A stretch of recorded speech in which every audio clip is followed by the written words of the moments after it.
Écoutez vos conseils dans quelques instants pour savoir comment se comporter avec nos chiens. Mais d'abord, on va parler d'innovation avec Alex qui nous rejoint.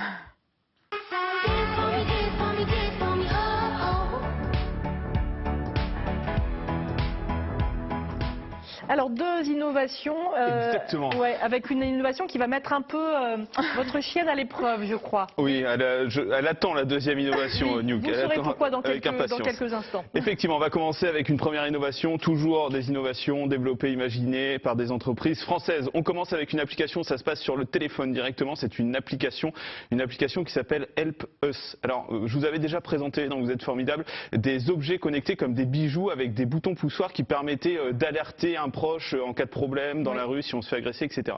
Là, c'est une application développée par une entreprise française qui est spécialisée dans la sécurité des personnes et des biens, dans l'intelligence artificielle. Pourquoi c'est important de rappeler français? Parce qu'il y a des applications comme ça qui existent d'entreprises étrangères. La différence, c'est comme c'est une application française, une entreprise française, ils sont soumis aux lois RGPD, à la CNIL, etc. Ce qui n'est pas le cas. La protection des données. Exactement, voilà. La protection des données, donc toutes les données, géolocalisation, etc.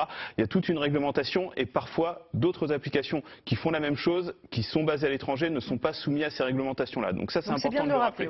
À quoi ça sert concrètement? Par rapport à un bouton poussoir classique. Là, vous avez le bouton SOS. Ce bouton SOS, vous vous faites agresser dans la rue, vous appuyez sur le bouton SOS, vous arrivez directement sur une plateforme qui appartient donc à la société qui a développé l'application, où il y a des personnes qui vont vous répondre et qui peuvent vous mettre en relation avec les forces de l'ordre directement, parce qu'ils ont des agréments, des choses comme ça pour pouvoir être en relation directement. Votre micro va se déclencher, donc ils vont entendre ce qui va se passer autour de vous.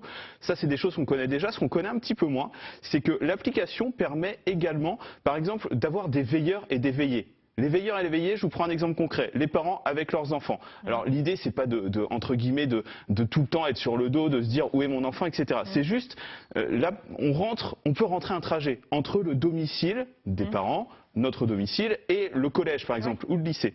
Ce trajet, il est rentré à l'intérieur, et si l'enfant sort d'un périmètre de 100-150 mètres, vous allez avoir une alerte. Ça veut dire que l'enfant doit avoir la même application? Exactement, la même application sur son smartphone. C'est un abonnement de 3,99 € par mois pour avoir toutes les fonctionnalités. C'est pareil, le temps de trajet va être calculé, donc calculé comme si vous faisiez un Google Maps, des choses comme ça, ou Waze pour les applications qui existent. Il y a un temps de trajet qui est calculé. Si le temps de trajet est trop long, vous allez être averti sur votre téléphone également. Donc ça permet de savoir sur un trajet donné que vous pouvez rentrer juste pour une fois ou que vous pouvez rentrer au quotidien, ça permet de savoir s'il y a eu un souci, si la personne est sortie de ce périmètre. Ça peut être rassurant. Ça peut être rassurant, exactement. Et ce qui est intéressant également, c'est qu'en fait, le veillé va donner le droit d'être suivi. D'accord. Donc il met un pouce pour dire ok, c'est pas de souci, j'accepte d'être suivi, j'accepte d'être géolocalisé. Donc voilà, c'est des petites applications en plus, des petites fonctionnalités en plus par rapport à des choses qui existent déjà, mais ça moi je l'avais jamais vu pour le coup. Ce côté, on sort d'un périmètre, tout de suite on a un avertissement sonore. Voilà. Ok, très bien. Ça s'appelle Help Us. C'est intéressant. On continue avec une autre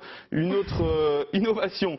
Imaginée par une entreprise française, on est à Saint-André de Cubzac, donc en Nouvelle-Aquitaine. L'idée, on s'est tous retrouvés à un barbecue avec, vous savez, la brochette, et on essaye d'enlever la viande, les légumes qui sont sur la brochette, et là vous en mettez partout. Et on lance un bout de barbac dans l'œil du voisin. Et c'est ce qui s'est passé pour l'inventeur, qui est bordelais, qui un jour a voulu enlever sa brochette, et là il s'est retrouvé avec des bouts de viande sur son t-shirt, etc. Donc il s'est dit pourquoi ne pas inventer un objet, un débrocheur. Le mot n'existait pas. Le mot n'existait pas. Il l'a déposé à l'INPI. C'est un produit qui est breveté. Ça coûte 14,90 €. Ça s'appelle Pikizi et c'est tout simple. Vous voyez, moi j'ai pris alors une brochette en bois. On peut le faire, bien sûr. C'est encore plus facile avec, vous savez, les brochettes en acier. Et le tout, on tire dessus et en fait, ça va retenir la viande et tout ce qui est à l'intérieur. Et là, on ne s'en est pas mis sur les doigts. C'est hyper simple, ça prend 2 secondes. Et l'idée, c'est d'en avoir un sur la table. Et comme ça, vous pouvez le faire tourner à tous les participants pour qu'ils puissent ensuite avoir leur petit débrocheur. C'est hyper pratique. Et c'est surtout, mais pourquoi personne n'a inventé ça? Encore une fois, c'est les bonnes inventions. Comment on n'a pas eu l'idée avant? Médaillé au concours Lépine cette année, ça vient tout juste de sortir. C'est exactement le type d'innovation où vous vous dites, mais comment est-ce que j'y ai pas pensé avant? Breveté, et c'est quelque chose qui va cartonner, je pense. L'idée, c'est d'aller aux États-Unis parce qu'on sait qu'ils sont très fans des barbecues et ça peut même marcher pour la fondue, vous savez, la fondue avec la viande. Et comme Nuke, regarde la viande. Ouais, là, il faut la récompenser parce qu'elle est vraiment extrêmement mignonne. Je peux donner un petit bout, Margot? Oui, bien sûr. Avec la main bien à plat pour pas se faire croquer un petit bout de viande. Voilà. Elle est trop sympa, elle est sage, là, parce que depuis parfait. tout à l'heure, elle a les babines qui tremblent, et puis on a fait une petite répétition, donc elle est mise à l'épreuve quand même depuis un petit moment, Nuke. Elle est au maximum. Alors là, elle est au taquet. Merci beaucoup, Alex, pour ces innovations. Je vous propose de retrouver tout de suite Rachel, et on parle de chiens, mais de chiens dans des livres